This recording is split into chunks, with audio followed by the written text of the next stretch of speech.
काल तंत्र और काल विद्या नाम की किताब खुल चुकी थी। वक्त रुक गया, आसमान जमीन सब कुछ घूमने लगा। रौनिक उस किताब के अंदर खींच लिया गया, जैसे वो किताब नहीं बल्कि कोई पोर्टल हो।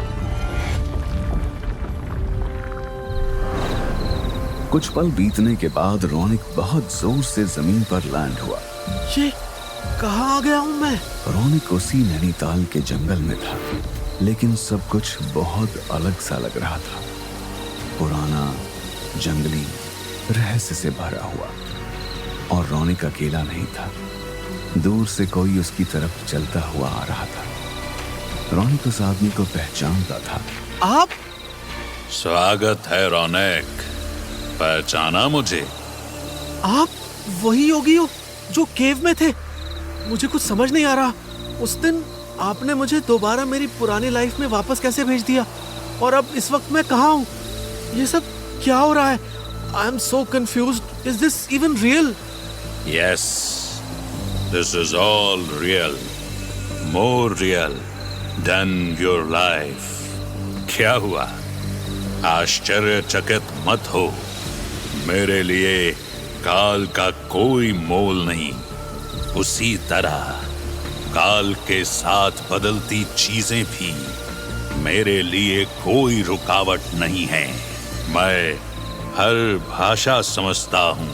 मैं मेरे घर में बैठकर वो किताब पढ़ रहा था। मैं यहाँ अचानक कैसे आ सकता हूँ? अचानक कुछ नहीं होता, सब कुछ पहले से तय होता है।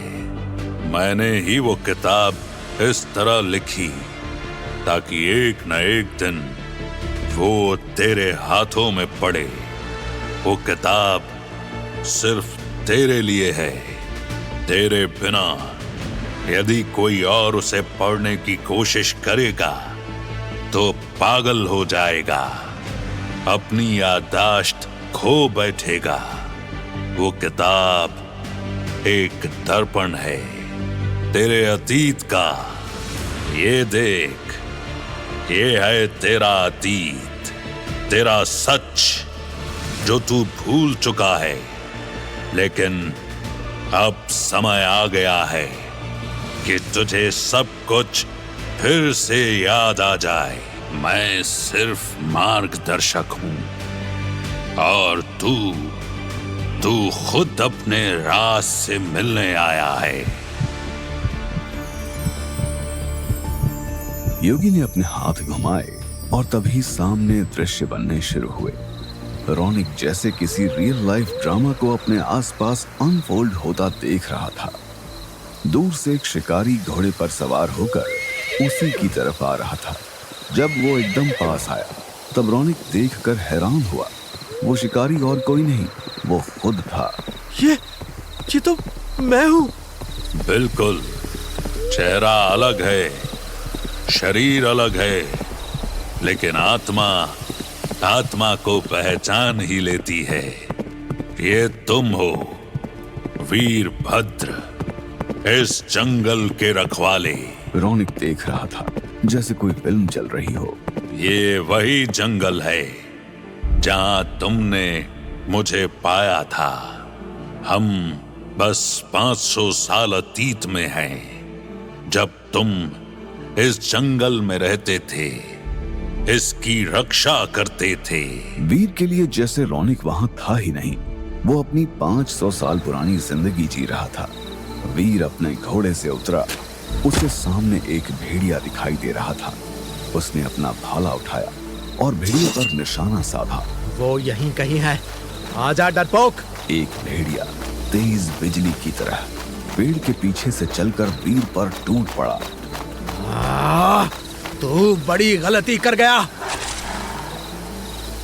भेड़िए के पंजे ने वीर के कंधे को चीर दिया, लेकिन वीर भी कम नहीं था। उसका छुरा भेड़िए के पेट में उतर गया। मेरे जंगल में खून बहाएगा, तेरा अंतिम समय आ गया है। खून जमीन पर टपक रहा था। वीर के हाथ कांप रहे थे, पर निगाहें शिकार पर टिकी थी। वीर ने कमान उठाया, एक अंतिम तीर सीधे भेड़िए के दिल की तरफ। मुक्ति दे रहा हूं तुझे, दानव।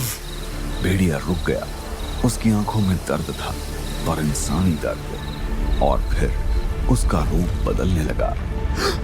ये क्या? जहां भेड़िया था, अब एक खूबसूरत लड़की जमीन पर पड़ी थी, जख्मी, कांपती हुई, आंखों में आंसू। मत मारो मुझे। तुम इंसान हो या कुछ और? उस लड़की ने साड़ी से अपना बदन ढका था। उसके घुंघराले बाल बहुत लंबे थे, सांवला रंग था। उसकी आंखें किसी हंसिनी की तरह थीं। निशाना वीर का था और घायल प्रिया हुई थी, लेकिन असल में निशाना प्रिया ने साधा था और उसकी खूबसूरती से घायल हुआ था वीर। तुम इंसान हो, पर अभी तुम भेड़िया थी। मैं कुछ नहीं समझा सकती, मुझे जाना होगा। वीर बस देखता रह गया। दूर से रौनक और योगी इस दृश्य को देख रहे थे। उस पल से तुम्हारे जीवन का केंद्र बिंदु वो स्त्री बन गई थी, लेकिन तुम्हारे कंधों पर जिम्मेदारी थी, बहुत बड़ी जिम्मेदारी। योगी ने फिर अपने हाथ घुमाए और दृश्य पिघल गया। अब रात का समय था और वीर चलकर अपनी कुटिया की तरफ जा रहा था। रौनक और योगी उसे देख रहे थे। वीर उस रात अपने झोपड़े में लौटा तो उसके गुरु ने उससे गुरु दक्षिणा मांग ली। रौनक ने देखा कि वीर अपने झोपड़े में गया और उसके सामने बैठे थे उसके गुरु यानी योगी जी। रौनक ने चौंक कर योगी की तरफ देखा, वो मुस्कुरा रहे थे। तुम्हें क्या लगा सिर्फ प्रेम के रिश्ते जन्म जन्म के होते हैं? गुरु शिष्य एक ऐसा रिश्ता है जो हर जन्म में हमारे साथ रहता है। उस जन्म में भी मैं तुम्हारा गुरु था और इस जन्म में भी। रौनक ने वीर के सामने बैठे योगी की तरफ देखा, वो वीर को कुछ बता रहे थे। वीर, वक्त आ गया है। जंगल के दूसरे गोत्र के लोग काल केतु को जगाने की कोशिश कर रहे हैं। एक राक्षस एक प्राचीन शक्ति को जगाने वाले हैं और उसके लिए चाहिए एक मानव पशु बलि। तो मुझे क्या करना होगा गुरुजी? तुझे चुना गया है वीर, लेकिन पहले तुझे खुद को साबित करना होगा। कैसे? 3 परीक्षाओं से गुजरना होगा तुझे। और अचानक सब कुछ बदल गया। वीर अब एक पिंजड़े में था, सामने एक शेर था। ये मैं हूँ। ये सब हो क्या रहा है? ये पहली परीक्षा है, मौत से सामना। रौनक देख रहा था खुद को या शायद वीर को जिंदगी और मौत के बीच लड़ते हुए।